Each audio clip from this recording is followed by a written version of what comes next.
The following is a production of FSM, where Northwest fans come first.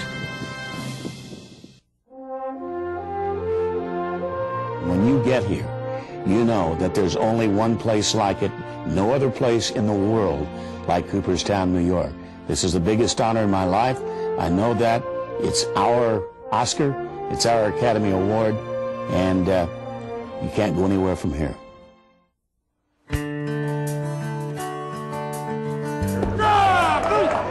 Isn't that's the core, maybe. This is it. Look at this. Church spire off in the distance. You got youngsters who play the game because they love it. Got an umpire that calls balls and strikes the way they're supposed to be called, for crying out loud. So you don't have to guess. Got a nice little breeze. And to think that they've played here for 150 years is unbelievable. It really is.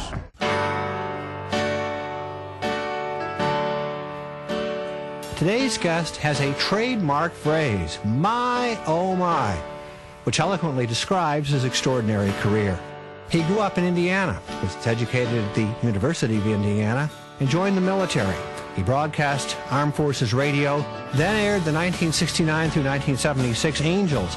Then in 1977, fashioned the Seattle Mariners' Northwest opening, that team's first and still only voice. Timing's everything. Our guest today has it all. Until today, Dave Niehaus had never been to Cooperstown.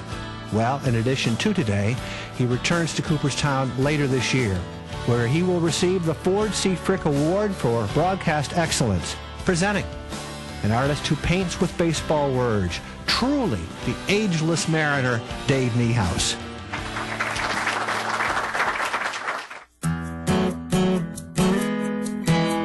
How could a day possibly start better than this? My first day at Cooperstown, it's like going to Disneyland, only you don't have to pay for the rides. I can't wait to get there. It's going to be quite a day. I think I'm looking at an old Saturday Evening Post cover. I'm looking at a Norman Rockwell painting. The drive up here from New York City today, which was about 4 hours, and once you get it out of the Hudson Valley and head this way, I was taken back by the number of people in these little villages around here that display the American flag. That seems like every other house has got a flag in the front yard or sticking out from the house, showing their pride, showing their patriotism, and you are in Americana on your way to Cooperstown. And when you get here, you know that there's only one place like it, no other place in the world like Cooperstown, New York. Cooperstown. Wow, I think I've arrived at heaven on earth. You know, as I look at this sign, I think of a movie that the last 2 or 3 years has become a favorite of kids at Christmas time. You know, the Polar Express, where the kid, everything is built on belief, and he goes to the North Pole, and when he gets to the North Pole, Santa gives him a gift, and it's this bell. And they go back home. Tom Hanks plays every part. They go back home, and Tom Hanks goes to bed. He wakes up, and the bell's not there. He thinks it's all been a dream. But he goes downstairs, and he opens this box under this Christmas tree, and there's the bell. It's all if you believe. I'm going to tell you something. Now, I believe. I really believe.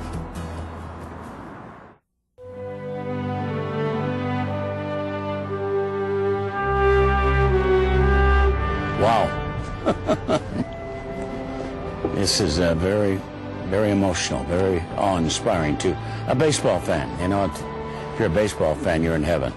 There he is, James Fenimore Cooper, right here in the Grassy Mall, right across the street from the Hall of Fame library. Anything you ever want to know about baseball, about the history of the games, right between those doors, right over there.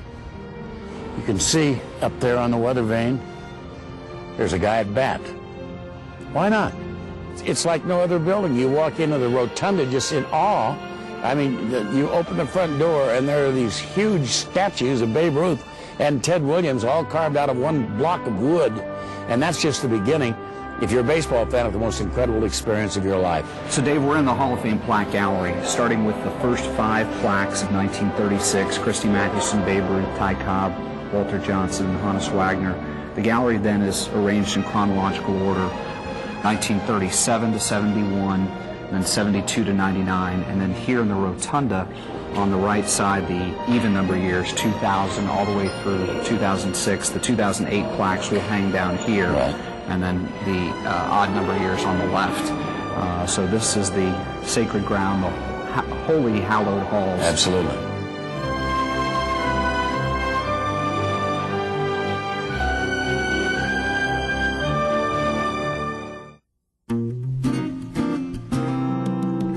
Oh, Lord, look at this. All the uniforms. Right here, this year in baseball case, we start to fill it. There's a couple of cases around. So these cases here will fill during the course of the year. Then what happens is at the end of the year, we empty it out, put the things into the locker. So what's in the locker is usually what represents the last 10 years of some high points in the last 10 years of a team's history. Look at that. Ichiro, huh? Yeah. I mean, the neat thing about Ichiro is that he's been here a couple times, hasn't he? But more than that, he's been here actually back more than any active player. Is that Ichiro's been here more than any active player? Yeah. That shows you the love of the game, and that shows the way he plays too. That's the way he plays the game. So yeah, he and his wife, come over every couple of years. Well, he's on a fast track to come here as a amazing hitter. Yeah, amazing hitter. As a member too.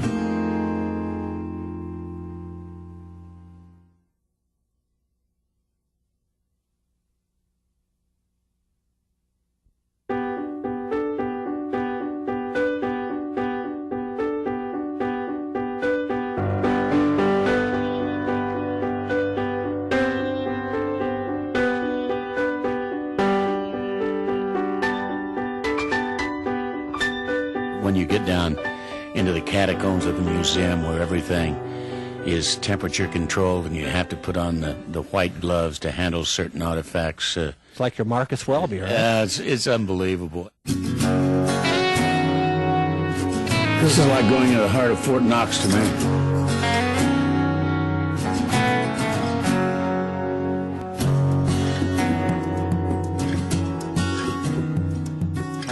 It's 68 degrees plus or minus 2 degrees, 50% humidity plus or minus 2%. Monitored, 24/7, connected to the security desk, and everything's in special boxes. These are all acid-free boxes. There's some old stuff here. There's Whitey Ford from the 50s, Nellie Fox, Jimmy Fox, Frankie Frisch, Carlton Fisk, and Rick Farrell. So you can see that this fella's box. Yeah. So, and it doesn't necessarily have to be a Hall of Famer. Because basically we're a history museum, and that's what we try to drive home to people. We're not Disney World with the Smithsonian. We are a major research facility. We're a major repository of American history and culture, period. And the library holds 2.5 million documents, 500 million photos, of a historic nature. And there are people here 5 days a week Studying, researching. You want to hold that? Yeah. So this is Ted Williams' bat. Oh my gosh! Yeah. All this stuff's going to New York for the All-Star game. Yeah. I don't see any pine tar on it. Nope, just dirt. Just a little bit here. Ted Williams is my favorite ball player as a kid, with the exception of Gil Hodges, who was from my hometown. But I always thought that Ted Williams was the best hitter that ever lived. As he said, he'd like to be known. And to grab that real bat, I've got a Ted Williams bat at home, but it's a model. It's not the one he held, for crying out loud. But to be in that place, that was, they had the temperature at the right temperature. They had the humidity at the right humidity, so nothing could ever happen to it. You had to put on white gloves to pick it up. It was like, it was like picking up the Holy Grail, for crying out loud. This guy's from down near my hometown, Eddie Rouse. He was the first guy that held out for a whole year in history, Really? Yeah. I don't know what's in here. It's from Oakland City, Indiana. Probably Oakland City, Indiana. Oh, yeah, these are sliding pads. Oh my gosh, there look at that. That's amazing. Yeah. Whose glove is that? This is, it's got to be a Hall of Famer, so let me see. Ty Cobb's. Ty Cobb's? Yeah. For crying out loud. Look at this. Ty Cobb's. I bet you don't find any jerseys with Ty Cobb's number on it, though. He never had a number. No, he retired just about the time the number started to hit. That's right. That's right. Yeah. This is our glove collection. Let me just show you one thing. This is where the baseball gloves started, right here. This is very, very delicate, but basically the first gloves would have looked like this. Palms, just palms. Yeah, and you could have worn two of them because they call throwers mitts. Right. You know, Bid McPhee was inducted in the last 10 years. He was the last guy to actually play baseball without a glove. Played in the early 1890s without a glove. So even though the rules are the same, obviously it was a different game. I mean, it's a different game when you play center field with this thing. Well, let's say you play center field with this thing. And you play center field with this thing. I mean, you can't tell me it isn't a different game. Wow. And why there aren't 400 hitters. So Taylor Douthit glove. This is an important glove because during this period, I don't know what year it was, early to mid 30s, he actually set a record for consecutive scoreless errorless games in the outfield. This is actually probably would have been worn by a catcher in the 19th century. A catcher? Yeah. So. Did they throw underhand or overhand? They threw overhand and sidearm. Overhand and sidearm. Yeah. Wow. See this? Pretty good, huh? Wow. $5,000. But I want to show you something. Everything here is fake. Why is this evidence? And what? This was given us by the FBI. We are going to be putting together a new exhibit. It will be probably open in about 2 years on Operation Bullpen, which will be the busting of the largest forgery ring in the United States history. And it was a group in San Diego with this is a forgery? It's all bad. Yeah. It's all bad. It's all bad. So wow. And to be honest with you, I mean, I'm not an expert. I mean, they look fine to me, but they're not. In fact, see this stuff here? These are called cuts. There were 2 bags of cuts. This is what in the trade they call cuts. Basically, you go to a memorabilia store, you buy a framed photograph, and then below it is a hole in the mat with what was marketed as an autograph cut off of a letter or something like that, or a document. Okay, well these are all fake. But the street value of this bag right here is $350,000. Oh my gosh! We have another one under here, a little bit further down. There it is. Babe Ruth. This is all Babe Ruth. Okay, $500,000 were on the street. This is all fake. The FBI, the FBI says that this is worth an equal weight on the street of cocaine. If you look at this, these are real or fake? These are real. Okay, so if you look at that, you look at that. We don't have that many DiMaggio autograph balls, but there's that one there. I got one at home. And I think. Yeah, I was going to say that. You sure? Don't tell me you have a certificate of authenticity. Right. No, I don't. But anyway, that's something? Oh, thank you, Ted. This is fabulous. How about that, huh? Can you believe that?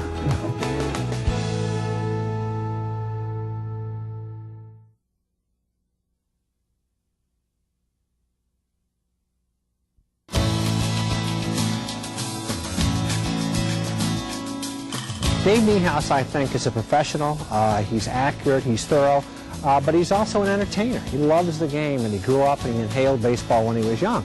And he brings that ebullience and that passion and that panache, I think, to the fan at home. The reason you have been successful at what you have done is because you get excited, because you wear your emotions on your sleeve, because you're a fan, because I think you show the true joy of the game because you're experiencing that. It's no coincidence that Dave Niehaus grew up in Indiana, and his hero was Harry Carey, broadcasting over the 50,000-watt booming giant KMOX. Harry Carey once said what might be the most revealing sentence ever spoken by a baseball broadcaster: "You can't beat fun at the old ballpark." Dave Niehaus makes it fun.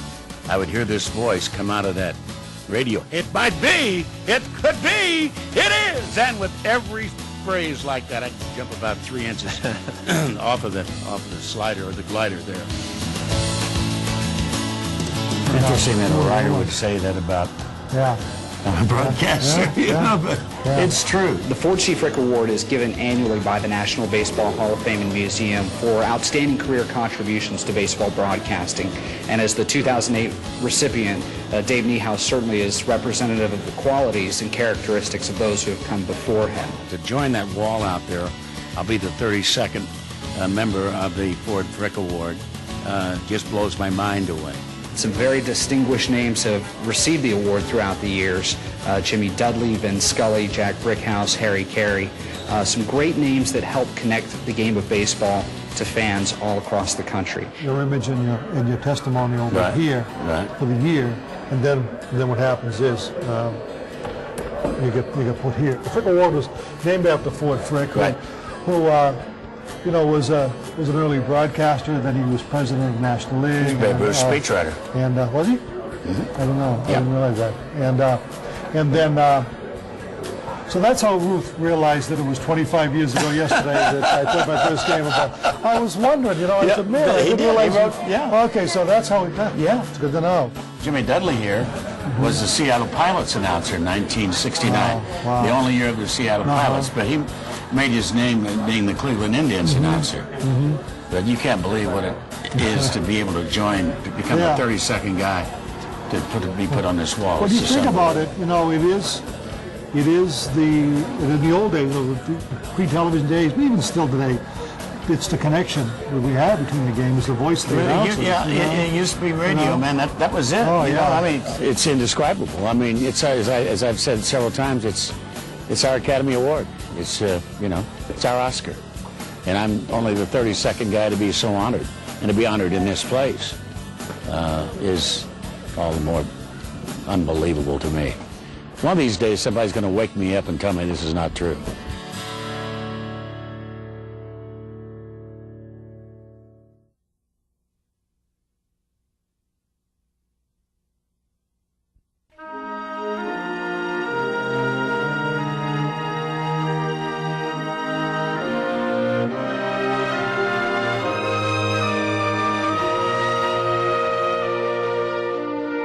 So Dave, this is the induction site. The stage itself is set up facing the hill, and will come out from basically the end of this building out to this power box. We'll face out, and the stage will be under a giant tent. Well, here we are in Cooperstown. Here we are in Cooperstown, the Jerusalem of baseball, the holy shrine of baseball. Yogi Berra, I was told, and you all know Yogi Berra is, I guess a lot of the time up here during induction ceremonies, it rains. You know, I hope it doesn't this year because I'm going to be part of it. But anyway, a lot of times it rains here during induction day, and Yogi said to people up here, well, why don't you change the date? So you'll be on stage with 40 to 50 Hall of Famers at your back. And last night, I'm standing behind the batting cage at Yankee Stadium talking to Reggie Jackson. And I said, what was it like when you went into the Hall of Fame? He said, it's an experience you'll never forget for the rest of your life. He said, there's one piece of advice I would give you when you start talking, when you get up there and start talking. I said, what's that? He says, never look behind you. He says, you look behind you, you're dead. See all those Hall of Famers. And speaking out to the audience, there's a pen of reserve seating for... Up on the side of the hill there? Yeah, actually right down here, right in front where the soccer goals are. Yeah. For VIPs and for your inductee families. And then the general public lines the hillside, as well as this area over here on the left, and blankets and chairs. This is unbelievable.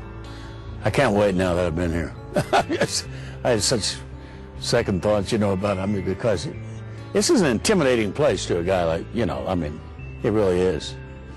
And I can't wait now. It's going to be a very special day.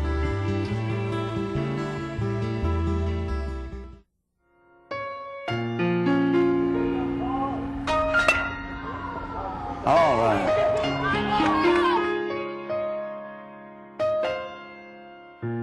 All right, here's the pitch, and it's high. Runner going down to second. Throw to second is off the shortstop's glove and into shallow, not quite into shallow right field. This has been one of the happiest days of my life. Obviously, outside of the birth of your children or your marriage or something like that, to come here and be at this place at this particular time and knowing that you're going to be honored in this manner just blows you away. And to be standing here at Doubleday Field, just the name Doubleday makes, you know, goosebumps pop on your arm. But it's been one of the most incredible days of my entire life. There's no doubt about it.